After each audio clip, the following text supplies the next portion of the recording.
tankına su koyun ve tankı yerine yerleştirin.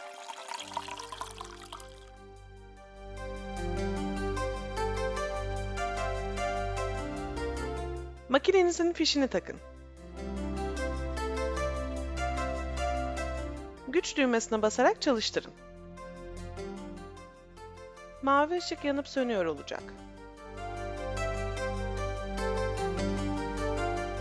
Işık sabitlendiğinde makinenin üst kapağını açarak Luvoco kahve kapsülünü yerleştirin ve kapağı kapatın.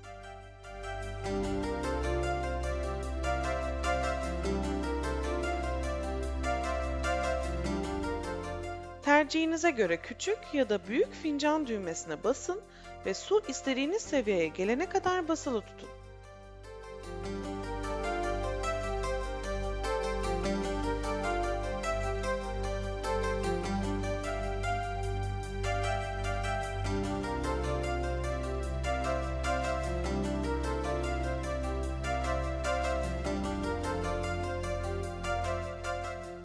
Kahve makineniz su miktarı ayarınızı sonraki kullanımlarınız için de uygulayacaktır.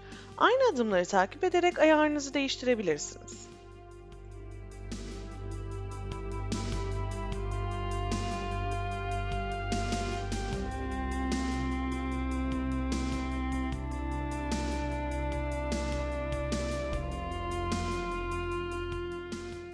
Her bir kahve kapsülü tek kullanımlıktır. Kapsülü kullandıktan sonra kahve haznesinden çıkartabilirsiniz.